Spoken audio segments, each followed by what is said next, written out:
Muy buenos días Miami, muy buenos días a todo el sur de la Florida. Bienvenidos a En Contacto a través de su canal 8 Mundo Max. Este servidor, Daniel Torres, como cada día, les agradece muy sinceramente por esta sintonía que para algunos sigue siendo sumamente temprano. Y les recuerdo que nos extendemos además hasta cerca de las 8:30 minutos en la mañana. Estaba leyendo en el día de hoy, amigos, dos importantes artículos, uno de ellos de la periodista cubana Yoani Sánchez, como ustedes conocen, la editora del periódico digital 14 y medio. El otro pertenece a Carlos Alberto Montaner, bajo una columna que él llama Firmas, es una compañía y publica en diferentes lugares. En este caso lo publicó en Infobae, que fue donde pude obtener justamente su artículo, y quería comentar ambos artículos con la participación, la colaboración y el enriquecimiento de un prestigioso periodista igualmente. Me refiero a Pedro Corzo, columnista del Nuevo Herald, para quien tengo los muy buenos días. ¿Cómo andamos? Buenos días, Daniel, y gracias una vez más por esta invitación. Bueno, Pedro, estuve leyendo el artículo de Yoani Sánchez, que le está pidiendo la renuncia al titulado presidente cubano Raúl Castro ante la crisis migratoria que hay en estos momentos en la frontera entre Nicaragua y Costa Rica. Ya son más de 3.000 cubanos los que están allí, están prácticamente empantanados ante la negativa de Nicaragua de dejarlos transitar por ese territorio. Costa Rica está tratando de resolver la situación y realmente está en una posición de extrema colaboración, pero Yoani Sánchez ha puesto el dedo sobre la llaga al decir que quien único tiene la culpa de lo que está ocurriendo es el régimen castrista. Una gran verdad. Y es una gran verdad. Una gran verdad que, como tú dices, hay que tener coraje para decirlo dentro de la isla. Bueno, no lo dije públicamente, aprovecho para hacer justamente el entre paréntesis, porque es muy fácil que tú y yo, ahora desde aquí, desde Miami, critiquemos al régimen castrista. Es muy fácil tomarse un café en el Versalles y criticar al régimen castrista, no hay consecuencias de ningún tipo. Pero hay que tener los ovarios en su justo sitio para pedirle la renuncia a Raúl Castro viviendo dentro de la isla. En un artículo, si tú me lo permites, quisiera nada más que leer el último párrafo y les propongo a ustedes que busquen en este periódico digital 14 y medio este artículo que se llama El culpable tiene la solución. Y ella finaliza el artículo diciendo lo siguiente: bastaría con una breve declaración de Raúl Castro ante las cámaras de la televisión nacional en la que diga lo que millones de cubanos esperamos hace décadas para que cese el flujo migratorio e incluso empiece a revertirse. No pronunciar ese discurso final de autocrítica que dé paso a otro gobierno lo hace culpable a Raúl Castro de todo lo que está ocurriendo. Hay que tener valor para escribir esto viviendo dentro de Cuba. Sin duda alguna, pero aparte del valor, hay que tener la agudeza para expresar con tanta precisión una realidad que se viene repitiendo desde el año 1959. El flujo migratorio cubano empezó en el 59 y el gobierno cubano los ha utilizado, los que se han producido a lo largo de casi 6 décadas, con mucha habilidad y siempre como un instrumento de cambio, de recibir beneficios de Estados Unidos a su conveniencia, o sea, lo que le convenga a la dictadura de la isla. Recordemos, por ejemplo, la salida del año hasta el año 62, pero después viene Camarioca, que obliga a generar los llamados puentes de la libertad. Posteriormente se produce el Mariel, por donde salen la mitad de los que salieron por los puentes de la libertad, que fueron 270.000 personas aproximadamente. Y por último, la crisis de los balseros. Todas estas crisis fueron provocadas, auspiciadas, motivadas por el gobierno cubano con un único objetivo: obtener ventajas en sus relaciones con Estados Unidos. Yo apunto a que lo que está aconteciendo en este momento en Centroamérica es una jugada en la que está complicado Rafael Correa, en la que está complicado también Nicaragua y, por supuesto, iniciada por el gobierno cubano. ¿Por qué? Porque desde hace varios años los cubanos han estado atravesando 7 u 8 países, de Ecuador a Estados Unidos, sin problema alguno. Y ahora, a fin de año, en el momento donde hay el cúmulo mayor de cubanos en Centroamérica, es cuando se tranca el juego. ¿Se tranca el juego en qué medida? Por Nicaragua. Nicaragua impide que los cubanos que se encuentran en Costa Rica, que me uno a tus palabras, ha sido muy solidaria con el pueblo cubano históricamente y lo está haciendo en este momento en particular.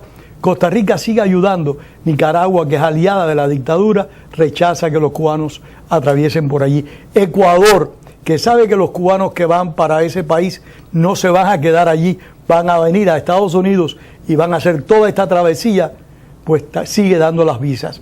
Yo leí hoy en la mañana un documento que envió Lidwin Sumpol, que es una holandesa que reside en Colombia desde hace muchos años y dirige una organización a favor de la libertad y los derechos humanos de todos en Colombia, incluidos los de los guerrilleros. Es una persona muy imparcial y muy justa. Y ella hace una investigación de lo que están padeciendo los cubanos que atraviesan por Colombia, la corrupción, las exigencias, los chantajes, las amenazas de violaciones, y esas violaciones también se producen. Todo esto viene ocurriendo hace mucho tiempo. ¿Por qué explota ahora? Es la pregunta. Evidentemente es una maniobra del régimen castrista. De hecho, viajó Raúl Castro a México, conversó con Peña Nieto para tratar el tema migratorio también. De hecho, el canciller cubano Bruno Rodríguez está viajando al Ecuador y está viajando también a Panamá para tratar el tema migratorio. O sea que evidentemente está presionando el régimen castrista a los Estados Unidos para el levantamiento de la ley de ajuste cubano. Pero a la vez yo me pregunto, me hago una contrapregunta, ¿no? Estará presionando para eso, pero ¿por qué entre las muchas demandas que la dictadura le ha impuesto a Estados Unidos en el restablecimiento de relaciones, hay una serie de capítulos constantes y permanentes y no aparece la demanda de derogar la ley de ajuste cubano? La ley que la dictadura siempre ha llamado ley asesina. Porque la vincula con el levantamiento del embargo. No, no lo creo.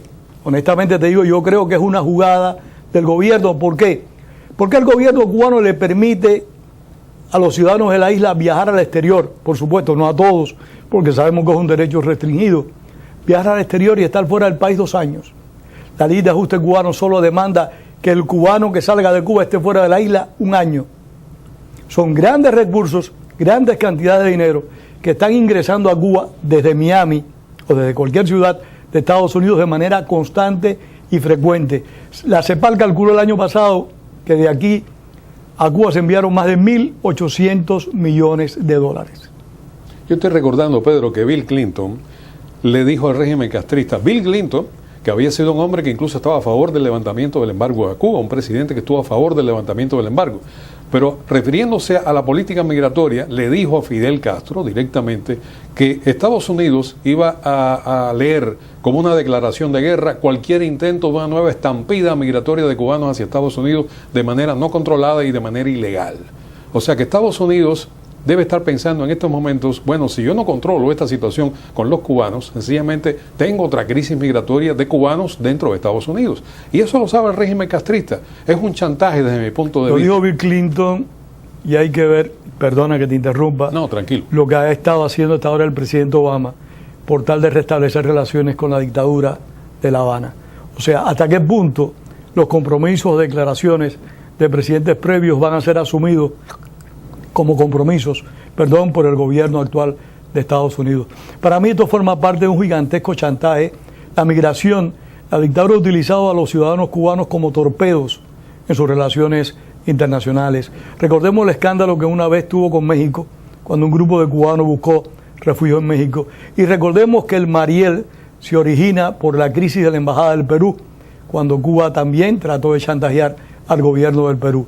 La migración ha sido una de las grandes manipulaciones de la política exterior del gobierno cubano, que como todos conocemos es manejada por la inteligencia castrista. Ahora mí lo que yo como veo el asunto, y parto de tu presupuesto de que es un chantaje, dirigido de la siguiente forma, para beneficio del televidente que tal vez diga, bueno, ¿y a dónde vamos con este tipo de comentarios?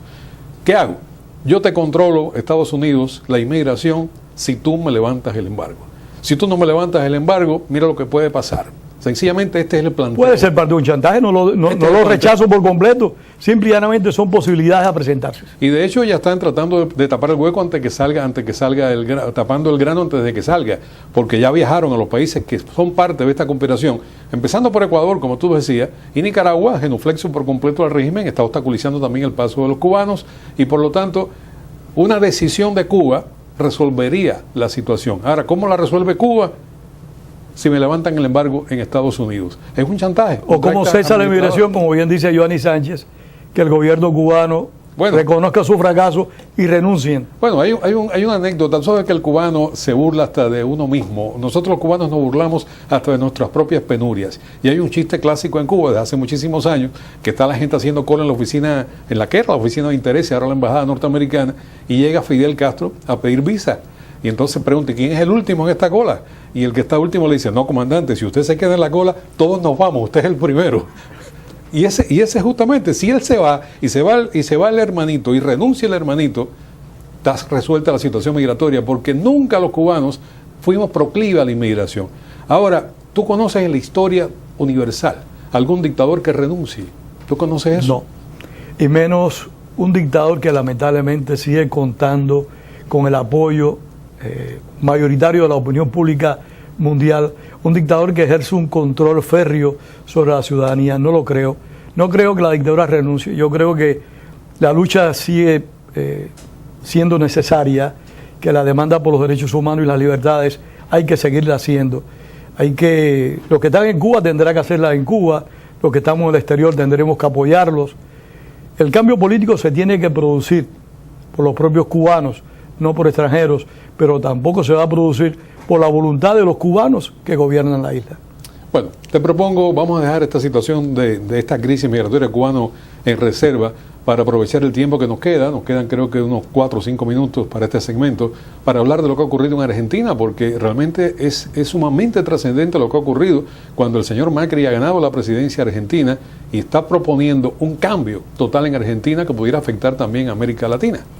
Mira, los argentinos que votaron por Macri ahora tienen un serio compromiso: defender la victoria. O sea, no es la primera vez que sectores opositores al peronismo ganan las elecciones en Argentina. Lo que sucede es que cada vez que un no peronista gana las elecciones, el país se hace ingobernable. Recordemos el proceso La Rúa, como La Rúa fue realmente defenestrado por movimientos populares, o mejor dicho, populistas, auspiciados por el peronismo, que fue lo que dio para que los Fernández Kirchner o los Kirchner Fernández llegaran al poder por 12 años. Tienen que prepararse para defender la victoria, tienen que prepararse para apoyar al candidato que ha sido elegido por mayoría popular, que dicho sea de paso, obtuvo una votación bastante destacada, bastante importante y con buena diferencia de Scioli, el candidato de gobierno. Bueno, 51,4% Macri, esos son los resultados finales, y Scioli 48,6%, o sea que realmente más del 3%. Le sacó un 3% de ventaja, efectivamente. Que es un número importante de habitantes, lo que demuestra que tiene apoyo, que tiene respaldo, que no llegó al poder de casualidad. Pero se tienen que blindar, en mi opinión, contra esas fuerzas populistas extremas que ha auspiciado por décadas el kirchnerismo y Fernández. Tiene que blindar contra eso. Ahora, cuando comenzamos este segmento, que te decía que iba a comentar 2 artículos diferentes, ya comentamos el de Giovanni Sánchez, el otro es de Carlos Alberto Montaner, referido a lo que ha ocurrido en Argentina, y Carlos Alberto Montaner es de la opinión, en este artículo que publica en el día de ayer justamente, que este cambio argentino, si en definitiva prospera y se hace viable este cambio de modelo incluso, y regresando a la más autóctona democracia, pudiera afectar los cambios en Venezuela, pudiera afectar las legislativas del 6 de diciembre, pudiera afectar por otra parte la situación actual en Brasil y pudiera defenestrar por completo al Partido de los Trabajadores dentro de Brasil, e incluso está proponiendo Carlos Alberto Montaner que pudiera afectar a Chile en la tendencia de izquierda que tiene con la actual mandataria Michelle Bachelet y que pudiera regresar a la derecha de centro la situación en Chile. O sea que parece que es la punta de un iceberg lo que está ocurriendo en América Latina. Es posible que el efecto dominó juegue un rol importante en las próximas elecciones en América Latina, pero más importante sería que Macri tuviera una visión hemisférica, tuviera una visión de compromiso democrático hacia el hemisferio y que junto a su trabajo hacia el interior de Argentina para consolidar la democracia y eliminar la corrupción, también se proyecte hacia el resto de América Latina, que Argentina se convierta en un faro de democracia hacia el resto de los países del continente y ayude a los grupos que se oponen a los gobiernos despóticos. Eso es importante. Algunos esperaban que en su momento ese rol lo cumpliera el presidente Álvaro Uribe. Lamentablemente no lo asumió. Hubiera sido otro dirigente político para cumplir ese rol relevante e importante, necesario para el hemisferio. Bueno, tiene un gran momento Macri, la historia le ha puesto un gran momento en su mano y depende de él, de su talento, de sus asesores y de su proyección y se convierte realmente en ese faro que tú acabas de señalar ahora. Pero evidentemente Argentina hoy se perfila hacia otro destino, dejó atrás el kirchnerismo. Ojalá sea así por siempre. Muchísimas gracias Pedro Corso por acompañarnos en la mañana de hoy y te invitamos como siempre a estar con nosotros la próxima semana para comentar esto y otros temas que son de actualidad. Gracias a ti. A ti.